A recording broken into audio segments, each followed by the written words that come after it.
हर दिन की तरह मैं सुबह 9 बजे में चाय पीने के लिए अपने होटल से बाहर जाने के लिए निकला। मैं जैसे ही चाय की दुकान वाले के पास पहुंचा, देखा आज चाय वाला वहां पर नहीं है।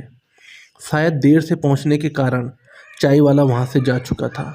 मेरे पास होटल लौट जाने के अलावा और कोई ऑप्शन नहीं था। मैंने सोचा कि आगे जाकर कहीं नाश्ता कर लिया जाए। बहुत ज़ोर की भूख लगी थी। मैं आगे की ओर होटल की ओर जा रहा था, तभी मेरी नज़र फुटपाथ पर बैठे दो बच्चों पर पड़ी। दोनों लगभग 11 और 12 साल के थे। बच्चों की हालत बहुत ख़राब और कमज़ोर नज़र आ रहे थे। कमज़ोरी के कारण अस्थि पिंजर साफ दिखाई दे रहे थे। वे भूखे लग रहे थे। छोटा बच्चा रोते हुए बड़े भाई को खाने के बारे में कह रहा था। बड़ा भाई उसे चुप कराने की कोशिश कर रहा था। वो जानता था ना तो मेरे पास पैसे हैं, ना ही खाने के लिए भोजन, जिससे मैं अपने छोटे भाई की भूख मिटा सकूं। वो भी लाचार बैठा, भूख से पागल होए जा रहा था। मैं अचानक रुक गया। दौड़ती भागती जिंदगी में एकदम से ठहर से गए। इन मासूम से बच्चों की ऐसी हालत को देख मेरा मन भर आया। इनकी भूख को देख मेरी भूख खत्म सी हो गई। सोचा इन्हें कुछ पैसे दे दिए जाए। मैंने उन्हें 10 रुपए देकर आगे बढ़ गया। जैसे ही मैं आगे की ओर बढ़ा, मेरे मन में एक विचार आया, कितना कंजूस हूं मैं। 10 रुपए में क्या मिलेगा? चाय तक ढंग से ना मिलेगी। स्वयं पर शर्म आई, फिर वापस लौटा। मैंने मासूम से देखने वाले भूखे बच्चों से कहा, कुछ खाओगे? बच्चे थोड़े असमंजस्य में पड़े। मैंने कहा, बेटा मैं नाश्ता करने जा रहा हूँ, तुम भी कर लो। वे दोनों भूख के कारण तैयार हो गए।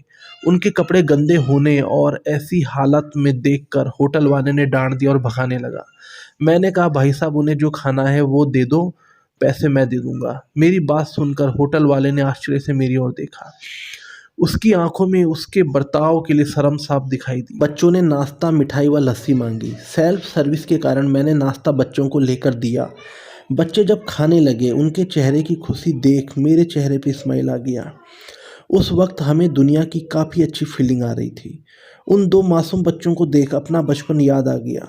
होटल से निकलने के बाद मैंने बच्चों को कहा, बेटा जो पैसे मैंने दिए हैं उसमें 2 रुपए का शैम्पू लेकर हैंडपंप के पास नहा लेना, और फिर दोपहर शाम का खाना पास के मंदिर में चलने वाले लंगर में खा लेना। और मैं नाश्ते के पैसे देकर फिर अपनी दौड़ती दिनचर्या की ओर बढ़ निकला।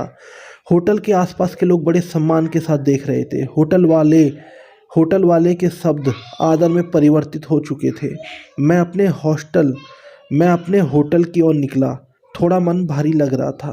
मन थोड़ा उनके बारे में सोचकर दुखी हो रहा था। रास्ते में मंदिर आया। मैंने मंदिर की ओर देखा और कहा, हे भगवान, आप कहाँ हो? इन बच्चों की ये हालत, ये भूख, आप कैसे चुप बैठकर देख सकते हो? आज हमारे आसपास में न जाने ऐसे कितने लोग हैं जो गरीबी के कारण एक पल के लिए खाने के लिए उनके पास भोजन नहीं है, और ना ही उनके पास पहनने के लिए कपड़े हैं। जहाँ पे इस तरह के बच्चे आपको दिखाई दें, उनकी मदद ज़रूर करें। जितना हो सके उतना मदद करें। उसके बाद आपको जो खुशी मिलेगी वो खुशी आपको दुनिया में कहीं पर नहीं मिलेगी।